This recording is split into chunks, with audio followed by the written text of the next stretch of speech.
एक छोटे से शांत गांव में जो हरे भरे पहाड़ों के नीचे बसा था, वहां एक लड़का रहता था। नाम था अर्जुन। उसका घर जो पीले रंग में रंगा हुआ था, गांव के बिल्कुल किनारे पर था, जैसे कि वो रहस्यमयी जंगल, जिसे सब फुसफुसाते वन कहते थे, से बात कर रहा हो। अर्जुन बाकी बच्चों जैसा नहीं था। जब दूसरे बच्चे गांव के चौक में लुका छुपी खेलते, अर्जुन का मन हमेशा किसी नई चीज की तलाश में रहता। उसकी आंखें गहरी और चमकीली, हमेशा कुछ नया, कुछ छुपा हुआ ढूंढती रहती थीं। वो अक्सर अपनी दादी की कहानियां सुनता, जिनमें पुराने राजाओं, जादुई जीवों और भूले बिसरे देशों की बातें होती थीं, जो बस उनकी दुनिया के परे कहीं मौजूद थे। ये कहानियां अर्जुन के लिए बस कहानियां नहीं थीं। ये तो जैसे निमंत्रण थीं, ऐसे नक्शे जिन पर चलकर वो खुद कोई रोमांचक सफर करना चाहता था। अर्जुन को सबसे ज्यादा आकर्षण था फुसफुसाते वन से। गांव के बुजुर्ग बच्चों को वहां जाने से मना करते, कहते कि पेड़ खुद राज फुसफुसाते हैं और वहां अजीब अजीब बातें होती हैं। लेकिन अर्जुन के लिए तो ये चेतावनियां किसी चुनौती से कम नहीं थीं। उसे लगता जंगल खतरनाक नहीं, बस गलत समझा गया है। उसे लगता उस घने जंगल में कहीं कोई बड़ा राज छुपा है, जो सिर्फ उसी के लिए है। हर पत्ते की सरसराहट उसे जैसे बुलाती थी, हर छाया नाचती थी उसे और करीब आने के लिए। उसे जंगल से एक गहरा जुड़ाव महसूस होता था, डर से भी गहरा। उसने खुद से वादा किया था कि एक दिन वो सबसे गहराई तक जाएगा और उस जंगल का सबसे बड़ा राज खोज निकालेगा। एक दिन जब सूरज चमक रहा था और बारिश के बाद मिट्टी की खुशबू हवा में घुली थी, अर्जुन ने ठान लिया कि आज ही वो दिन है। उसने एक छोटी सी कपड़े की थैली में पानी की बोतल, अपने बाग के 2 मीठे अमरूद और अपनी पसंदीदा लकड़ी की लट्टू रख ली, शायद सफर में दोस्ती निभाने के लिए। उसने माँ से कहा कि वो नदी किनारे खेलने जा रहा है, एक छोटा सा झूठ जो उसकी जुबान पर भारी था, लेकिन उसके दिल में रोमांच की चाहत और भारी थी। दिल में हिम्मत और कदमों में चुप्पी ली, वो गांव के आखिरी घरों को पार कर फुसफुसाते वन की ठंडी हरी छाया में दाखिल हो गया। गांव की दुनिया जैसे पीछे छूट गई और सामने था चिड़ियों की चहचहाहट, कीड़ों की भनभनाहट और पुराने पेड़ों की फुसफुसाहट का संगीत। जैसे जैसे वो आगे बढ़ा, सूरज की किरणें घने पत्तों के बीच से मुश्किल से जमीन तक पहुंच रही थीं और जमीन पर खूबसूरत धब्बेदार रोशनी बिखर रही थी। पगडंडी धीरे धीरे गायब हो गई और अब वो बस अपनी सूझबूझ से आगे बढ़ रहा था, कभी कभी किसी बूढ़े पेड़ की छाल को छूता हुआ, जो जैसे चुपचाप सब देख रहे थे। उसे वहां ऐसे फूल दिखे जो अंदर से चमक रहे थे, और तितलियां जिनके पंख रंगीन कांच जैसे लगते थे। हवा और ठंडी हो गई और जंगल की फुसफुसाहट और साफ सुनाई देने लगी। उसे डरावना नहीं लगा, बल्कि जैसे कोई मीठा लोरी सुनाई दे रही हो, स्वागत का गीत। अर्जुन मुस्कुरा उठा, उसका दिल खुशी से भर गया। उसे यकीन था वो बिल्कुल सही रास्ते पर है, एक ऐसे रास्ते पर जो उसे किसी अनोखी, बस उसी के लिए बनी दुनिया की ओर ले जा रहा था। जैसे जैसे अर्जुन आगे बढ़ा, जंगल भी बदलता गया। जाने पहचाने बरगद और शहतूत के पेड़ों की जगह अब चांदी जैसी चमकती छाल वाले, बैंगनी और नीले रंग के पत्तों वाले विशाल पेड़ थे। हवा में एक अजीब सी ऊर्जा थी जो उसके पैरों के तलवों तक महसूस हो रही थी। घंटों चलने के बाद वो एक ऐसी खुली जगह पर पहुंचा जहां वो पहले कभी नहीं गया था। उस जगह के बीचों बीच कांटेदार बेलों और काई में ढंकी एक चीज ने उसका दिल थाम लिया। वो एक दरवाजा था, एक बड़ा मेहराबी दरवाजा जो काले भारी धातु का बना था और इतना जंग लगा हुआ था जैसे वो खुद जंगल जितना पुराना हो। वो अकेला खड़ा था, न कोई दीवार न कोई इमारत, जैसे आसमान से गिरा हो। अर्जुन धीरे धीरे उसके पास गया, दिल जोर जोर से धड़क रहा था। उसने डरते डरते हाथ बढ़ाया और ठंडी खुरदुरी सतह को छुआ। जंग उसकी उंगलियों के नीचे झड़ने लगी और नीचे से सुंदर नक्काशी उभर आई। तारों और चांद की घुमावदार आकृतियां, पंखों वाले जीव और मुस्कुराते चेहरे। वहां न कोई हैंडल था, न कुंडी, न ताला। खोलना नामुमकिन सा लग रहा था, लेकिन अर्जुन की जिज्ञासा इतनी मजबूत थी कि वो हार मानने वाला नहीं था। उसने पूरी ताकत से धक्का दिया, कंधे तक दुखने लगे, मगर दरवाजा टस से मस न हुआ। उसने उसकी किनारियों पर हाथ फिराया, छुपा हुआ बटन या कोई गुप्त कुंडी ढूंढने लगा। मन में तरह तरह की कल्पनाएं। उसे दादी की एक कहानी याद आई, कुछ जादुई चीजें बस सच्ची इच्छा से ही खुलती हैं। उसने आंखें बंद की, दोनों हथेलियां और ठंडी धातु पर रखी। इस बार उसने सिर्फ धक्का नहीं दिया, अपनी सारी चाह, जिज्ञासा और हिम्मत उस छुअन्न में उड़ेल दी। उसने फुसफुसाते हुए कहा, मैं देखना चाहता हूं कि इसके पार क्या है। मैं एक नई दुनिया देखना चाहता हूं। तभी एक गहरी भारी आवाज गूंज उठी, जैसे पुराना लोहा पत्थर से रगड़ खा रहा हो। धीरे धीरे, इंच दर इंच भारी दरवाजा खुलने लगा और उसके पीछे जंगल नहीं, बल्कि एक चमकदार लहराती रोशनी की दीवार थी, जैसे तरल इंद्रधनुष। वो रोशनी गर्माहट से भरी थी, जैसे बुला रही हो। ऐसा दृश्य उसने कभी देखा भी नहीं था, न सपनों में न कहानियों में। डर और रोमांच दोनों उसके मन में थे। उसका गांव, उसका घर, उसकी माँ, सब इसी ओर थे। मगर उस पार था वो रोमांच, वो उत्तर जिसकी तलाश में वो आया था। उसने गहरी सांस ली, दिल को थामकर आखिरी बार पीछे मुड़कर अपने जाने पहचाने जंगल को देखा। फिर हौसले से भरी नजर और हैरत से भरे दिल के साथ वो उस चमकदार अनजानी रोशनी में कदम रख गया। जैसे ही उसने दहलीज पार की, उसकी जानी पहचानी दुनिया पूरी तरह गायब हो गई। जब अर्जुन ने आंखें खोली तो हैरानी से उसकी सांसें थम गईं। वो एक नरम चमकती घास की पहाड़ी पर खड़ा था और ऊपर आसमान नीला नहीं, बल्कि हल्के गुलाबी, नरम बैंगनी और सुनहरी रोशनी का जादुई गलीचा था। उसके सामने एक ऐसी दुनिया थी जो नरम दिव्य रोशनी से नहाई हुई थी। ये थी प्रकाश लोक, रोशनी की धरती। यहाँ की हवा खुद चमक रही थी और हर सांस ताजगी और जीवन से भरी लगती थी। दूर दूर तक क्रिस्टल जैसी नदियां बह रही थीं, जिनका पानी हीरे सा चमकता था, और सफेद संगमरमर के पहाड़ उस चमकदार आसमान को छू रहे थे। यहाँ के पेड़ों के पत्ते जैसे सोने चांदी से बने हों, और उनकी शाखों पर ऐसे फल लटक रहे थे जो छोटे छोटे दियों की तरह चमकते थे। चारों ओर हल्की गर्म रोशनी फैला रहे थे। अर्जुन ने कुछ कदम आगे बढ़ाए। उसके नंगे पांव मखमली जमीन में धंस गए। अजीब और खूबसूरत पक्षी, जिनके पंख इंद्रधनुष जैसे थे, उसके ऊपर उड़ रहे थे, और उनकी आवाजें किसी भी सुनी हुई धुन से मीठी थीं।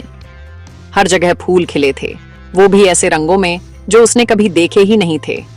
कुछ फूलों में हल्की हवा लगते ही घंटियों जैसी आवाज आती, और कुछ से चमकदार मीठी खुशबू वाली पराग हवा में बिखर जाती थी। इस दुनिया की हर चीज जैसे खुशी और ऊर्जा से भरी थी। अर्जुन के भीतर खुशी की लहर दौड़ गई, एक ऐसी खुशी जो उसने कभी महसूस नहीं की थी। उसे लग रहा था जैसे उसकी दादी की सबसे अनोखी कहानी हकीकत बन गई हो। वो पहाड़ी से उतरकर एक घाटी में बसे गांव की ओर बढ़ा। वहां के घर लकड़ी या मिट्टी के नहीं, बल्कि विशाल चमकदार मोतियों से बने थे, और अंदर से रोशनी से भरे थे, जिससे सड़कों पर हल्की सी छाया बन रही थी। प्रकाश लोक के लोग भी अपनी दुनिया जितने ही चमकदार थे। उनके चेहरे पर दया झलकती थी, उनके कपड़े जैसे चांदनी से बुने हों, लेकिन उनकी आंखों में एक अजीब सी उदासी थी। इस चमकदार दुनिया की रोशनी जैसे टिमटिमा रही थी। अर्जुन ने देखा, कभी कभी सुनहरा आसमान थोड़ी देर के लिए मध्यम हो जाता और पेड़ों के फल की चमक भी फीकी पड़ जाती, फिर सब वापस उजला हो जाता, जैसे कोई छाया इस सुंदर धरती पर उतरने की कोशिश कर रही हो, एक अंधेरा जो रोशनी से लड़ रहा हो। इन सब के बावजूद अर्जुन प्रकाश लोक की खूबसूरती में पूरी तरह खो गया। उसने बच्चों को रोशनी की गोलियों से खेलते देखा, जैसे वो गेंद हों। उसने कारीगरों को रोशनी से हवा में तैरती मूर्तियां बनाते देखा। ये दुनिया जादू और आश्चर्य का अद्भुत नमूना थी, जहां रोशनी बस देखने की चीज नहीं, बल्कि छूने, महसूस करने और जीने की भी चीज थी। अर्जुन को अब पूरा यकीन था कि उसने कुछ बेहद खास खोज लिया है, लेकिन उसके दिल में एक बेचैनी भी थी, जैसे इस सुंदर दुनिया पर बड़ा खतरा मंडरा रहा हो और उसकी टिमटिमाती रोशनी एक चुपचाप मदद की पुकार हो। जैसे ही अर्जुन उस मोती जैसे गांव में घूमता रहा, उसकी आंखें वहां की अनोखी सुंदरता देखकर हैरान रह गईं। तभी उसकी नजर एक लड़की पर पड़ी जो चमकते फव्वारे के पास अकेली बैठी थी। उसके बाल आधी रात के आसमान जैसे गहरे और उसकी आंखों में सांझ की झील का नीला रंग था। वो जमीन पर अपनी उंगली से कुछ आकृतियां बना रही थी और हर बार नीली चमक की हल्की सी लकीर उभरती और तुरंत मिट जाती। जब अर्जुन उसके पास पहुंचा तो उसने सिर उठाया। उसके चेहरे पर हैरानी और उदासी दोनों झलक रही थीं। प्रकाश लोक की रोशनी जैसे और भी फीकी पड़ गई जब उसने गहरी सांस ली और उसकी आंखों की उदासी और गहरी हो गई। अर्जुन को उस लड़की से बात करने का अजीब सा खिंचाव महसूस हुआ, जैसे उसे इस जादुई जगह की उदासी समझनी है। नमस्ते, अर्जुन ने धीरे से कहा ताकि वो डर न जाए। मेरा नाम अर्जुन है। यह जगह, ये सबसे सुंदर दुनिया है जो मैंने कभी देखी। लड़की ने हल्की कमजोर सी मुस्कान दी।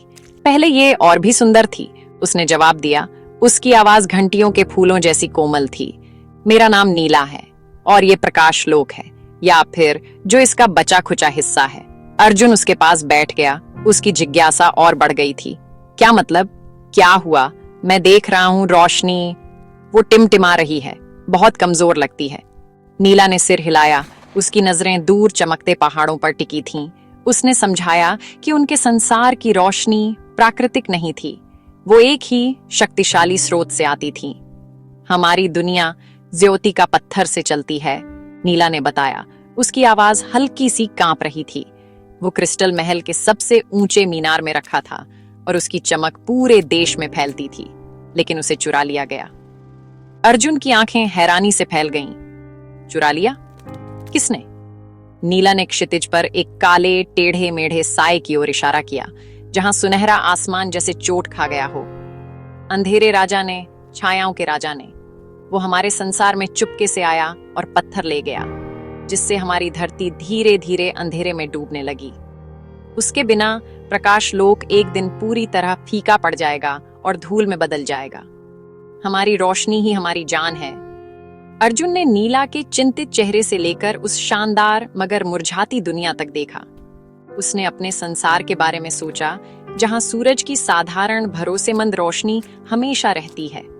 वो सोच भी नहीं सकता था कि उसकी दुनिया ऐसे ही गायब हो जाए। उसके सीने में एक अजीब सा संकल्प भर गया। वो यहाँ रोमांच की तलाश में आया था, लेकिन अब उसे एक मकसद मिल गया था। हमें उसे वापस लाना ही होगा, अर्जुन ने ठानकर कहा। उसकी आवाज साफ और मजबूत थी। नीला ने उसकी ओर देखा। उसकी दृढ़ता देखकर हैरान रह गई। पर कैसे? अंधेरे राजा का किला खतरनाक शैडोलैंड्स के पार है। वहां भयानक जीव और नामुमकिन पहेलियां हैं। वहां कोई जाने की हिम्मत नहीं करता। अर्जुन मुस्कुराया। उसके चेहरे पर बहादुरी और दृढ़ता थी। तो हम पहले होंगे। तुम इस संसार को जानती हो और मैं समस्याएं सुलझाने में बहुत अच्छा हूं। हम मिलकर कर सकते हैं। पहली बार नीला की सांझ जैसी आंखों में उम्मीद की एक चमक दिखी। उम्मीद की एक नई किरण के साथ नीला ने अर्जुन का मार्गदर्शन करने की हामी भर दी। अब उनकी यात्रा का रास्ता साफ था। उन्हें प्रकाश लोक की मुरझाती धरती पार करनी थी, भयानक शैडोलैंड्स में घुसना था और अंधेरे राजा के किले तक पहुंचकर ज्योति का पत्थर वापस लाना था। नीला ने समझाया कि उसके लोग रोशनी के प्राणी हैं। बढ़ता अंधकार उन्हें कमजोर और भयभीत बना देता है। इसी वजह से किसी ने कभी ये सफर करने की हिम्मत नहीं की। लेकिन अर्जुन, जो दूसरी दुनिया से आया था, उस अंधेरे से प्रभावित नहीं था। उसका साहस उस बढ़ते अंधेरे में एक छोटी चमकती लौ जैसा था। उनकी यात्रा तुरंत शुरू हो गई, क्योंकि हर पल पत्थर के गायब रहने से प्रकाश लोक और भी फीका पड़ता जा रहा था और मिटने के करीब पहुंचता जा रहा था। उनके पहले कदम उन्हें चमकते गांवों से दूर धरती के किनारे के जंगलों की ओर ले गए। यहाँ चोरी हुई रोशनी का असर बहुत साफ दिख रहा था। पहले सुनहरे पत्तों वाले पेड़ अब भूरे और मुरझाए हुए थे और क्रिस्टल जैसी नदियां सुस्त बह रही थीं। उनका चमकना लगभग खत्म हो गया था। हवा भारी और ठंडी हो गई थी। नीला, जो इस जादुई दुनिया में जन्मी थी, जैसे जैसे अंधेरे में बढ़ती गई, उसकी रोशनी भी फीकी पड़ती गई। उसने अर्जुन का सहारा लिया। उसकी अपनी आंतरिक रोशनी भी इस संसार की तरह टिमटिमा रही थी। उसने अर्जुन को बताया कि उसकी जादुई शक्तियां, जो कभी मजबूत और चमकदार थीं, अब बहुत हल्की और मुश्किल से संभल रही थीं। उनका रास्ता उन्हें एक बड़ी खाई की ओर ले गया, जो धरती को दो हिस्सों में बांटती थी। अंधकार की एक गहरी दरार ये 3 बड़ी परीक्षाओं में से पहली थी जो शैडोलैंड्स का रास्ता रोकती थी। खाई इतनी चौड़ी थी कि पार करना नामुमकिन लगता था और उसकी गहराई में घूमते साए थे। वहां कोई पुल नहीं था और न ही कोई और रास्ता। यह फुसफुसाहटों की खाई है, नीला ने धीमे से कहा। उसकी आवाज भी फुसफुसाहट जैसी हल्की थी। कहते हैं नीचे का अंधेरा तुम्हें पुकारता है, तुम्हारी सबसे गहरी इच्छाएं पूरी करने का वादा करता है अगर तुम उसमें कूद जाओ। अर्जुन ने खाई के किनारे झांका और उसे अपने दिमाग में हल्की लुभावनी आवाज सुनाई दी जो अनगिनत रोमांच और भूले हुए खजानों का वादा कर रही थी। अर्जुन जानता था कि यहाँ ताकत बेकार है। उसने इधर उधर देखा, उसका दिमाग तेजी से सोचने लगा। उसने देखा कि उनकी तरफ बहुत मोटी मजबूत लताएं उगी हुई थीं जो रस्सियों जैसी मजबूत थीं। उसके दिमाग में एक विचार कौंधा।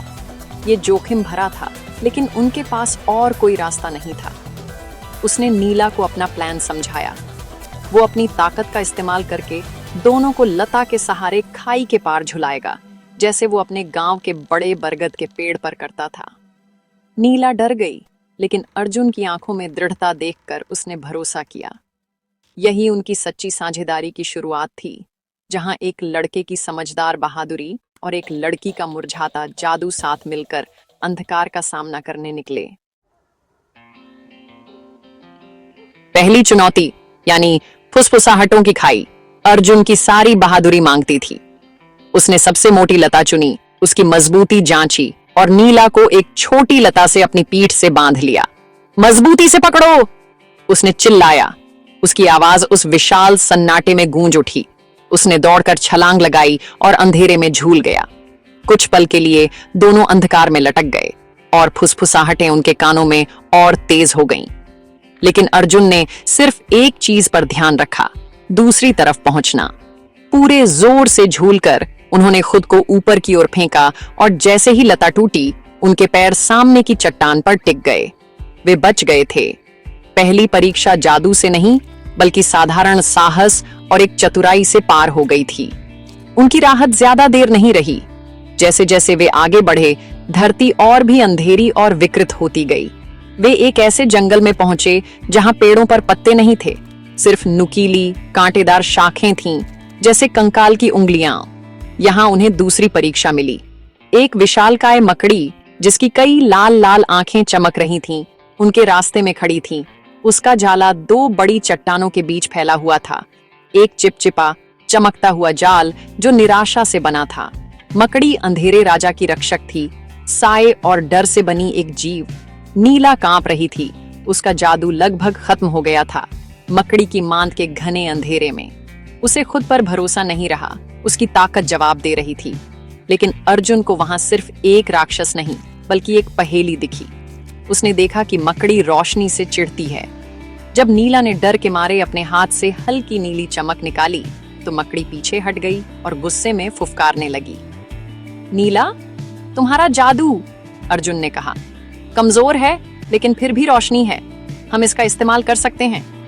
उसने नीला से कहा कि वो अपनी बची खुची ताकत को किसी बड़े हमले में नहीं, बल्कि छोटी छोटी रोशनियों की गोलियों में बदल दे। बड़ी मेहनत से नीला ने कुछ चमकती हुई गोलियां बना लीं। अर्जुन ने जल्दी से छोटे पत्थर उठाए और उन्हें जाले के एक छोर पर फेंका। जैसे ही पत्थर जाले से टकराया, उसने नीला से वहां एक रोशनी की गेंद फेंकने को कहा।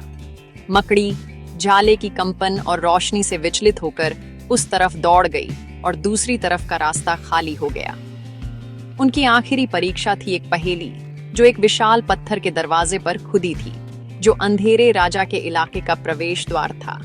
दरवाजे पर कोई हैंडल नहीं था, सिर्फ एक मुंह की आकृति और कुछ शब्द जो हल्की डरावनी रोशनी में चमक रहे थे। पहेली थी, मेरी आवाज नहीं, फिर भी मैं सारी कहानियां कहता हूँ। मेरा शरीर नहीं, फिर भी मैं सारी दुनिया घूमता हूँ। मेरी जान नहीं, फिर भी मुझे चुराया जा सकता है। मैं क्या हूँ? अर्जुन और नीला उसके सामने खड़े सोच रहे थे। अर्जुन को अपनी दादी की कहानियां याद आईं और उन यात्राओं के सपने जो उसने देखे थे। नीला ने अपनी दुनिया के बारे में सोचा और उसके खोए हुए उजाले के बारे में। अचानक दोनों की आंखें मिलीं और उन्हें जवाब समझ आ गया।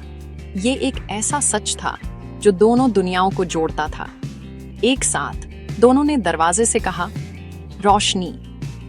पत्थर का मुंह चरमराया और खुल गया और अंधेरे राजा के किले के मुड़े तुड़े टावर सामने आ गए।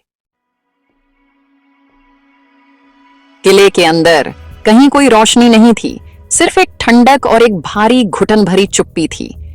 दीवारें जैसे सारी आवाजें सोख लेती थीं। अर्जुन और नीला को अब सिर्फ एक हल्की धड़कती चमक महसूस हो रही थी। उसी के सहारे वे अंधेरे गलियारों में चुपचाप आगे बढ़े। आखिरकार वे सिंहासन कक्ष तक पहुंचे। वहां काले नुकीले क्रिस्टल के सिंहासन पर अंधेरे राजा बैठा था, जिसकी आंखें जलती हुई अंगारों जैसी थीं और उसके हाथ के ऊपर अंधेरे के पिंजरे में फंसा ज्योति का पत्थर तैर रहा था। वो हल्की सी चमक रहा था, उसकी रोशनी साए में घुट रही थी। राजा उसकी शक्ति सोख रहा था, अपने अंधेरे को और ताकतवर बनाने के लिए। अंधेरे राजा ने उन्हें देखा नहीं था, वो पत्थर की ऊर्जा में ही डूबा हुआ था। अर्जुन जानता था कि वे उससे सीधा मुकाबला नहीं कर सकते। उसने नीला को धीरे से अपना प्लान बताया।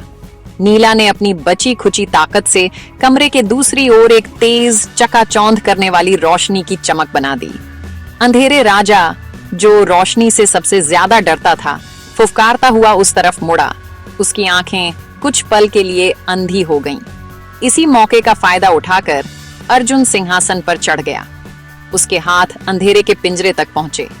हैरानी की बात यह थी कि वो साए ठंडी धुएं जैसे थे और उसके छूते ही गायब हो गए, क्योंकि उसके दिल में कोई अंधकार नहीं था जिससे वो चिपक सकें।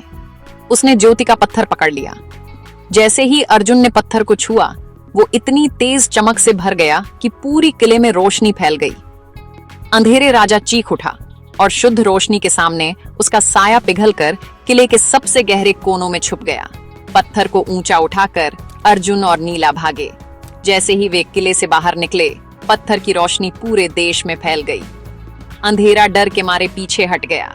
आसमान साफ होने लगा, पहाड़ फिर से क्रिस्टल जैसे चमकने लगे और नदियां फिर से झिलमिलाने लगीं। उन्होंने पत्थर को फिर से क्रिस्टल महल के सबसे ऊंचे मीनार में रख दिया। एक लहर सी आई, शुद्ध गर्म सुनहरी रोशनी की, जिसने पल भर में प्रकाश लोक को फिर से जीवित कर दिया। फूल खिल उठे, पक्षी गाने लगे और लोग खुश होकर तालियां बजाने लगे। उनके चेहरे खुशी और कृतज्ञता से भर गए। नीला, जिसकी ताकत और जादू पूरी तरह लौट आई थी, अर्जुन की ओर मुड़ी। उसकी आंखों में खुशी के आंसू थे। तुमने हमें बचा लिया अर्जुन, तुमने मेरी दुनिया को बचा लिया। उनकी दोस्ती, जो अंधेरे में बनी और डर में परखी गई, अब उतनी ही उजली थी जितना फिर से चमकता देश। लेकिन अर्जुन जानता था कि वो यहाँ नहीं रह सकता। उसकी जगह किसी और दुनिया में थी। भारी मन से उसने विदाई ली। नीला उसे उसी साफ जगह तक छोड़ने आई जहां वो जंग लगा दरवाजा था। तुम्हारे साहस और दोस्ती के लिए धन्यवाद, उसने कहा और अर्जुन को एक छोटी चमकती फूल दी जो कभी नहीं मुरझाएगी। याद रखना, बहादुरी और दोस्ती किसी भी अंधकार को हरा सकती है। अर्जुन दरवाजे से वापस अपनी दुनिया में लौट गया और आखिरी बार प्रकाश लोक और अपनी नई दोस्त को देखता रहा। वो फिर अपने ही संसार के जंगल में था, जहां सूरज डूब रहा था और लंबी छायाएं फैल रही थीं। उसके हाथ में वो चमकता फूल था, एक वादा कि उसकी अनोखी यात्रा सच थी। उसे सबसे बड़ा सबक मिल गया था। बहादुरी डर का ना होना नहीं, बल्कि उसका सामना करने की इच्छा है। और जब सच्चा दोस्त साथ हो, तो कोई भी चुनौती, चाहे कितनी भी बड़ी क्यों ना हो, पार की जा सकती है।